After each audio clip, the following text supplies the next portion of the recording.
Hello there, welcome to a new episode of New Shoes on the Table. Today we're going back to the old school, back on the straight and narrow with the AirMax 90 in grey wolf.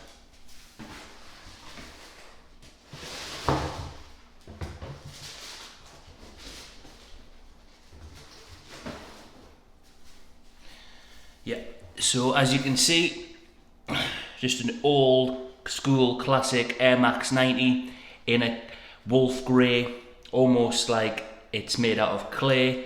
A really cool kind of futuristic look with a soft tongue and the old style toe box. Just a typical AirMax 90, but in this kind of plaster clay look, wolf grey, which is really cool, and I'm really looking forward to wearing them. So there you go, AirMax 90 in wolf grey.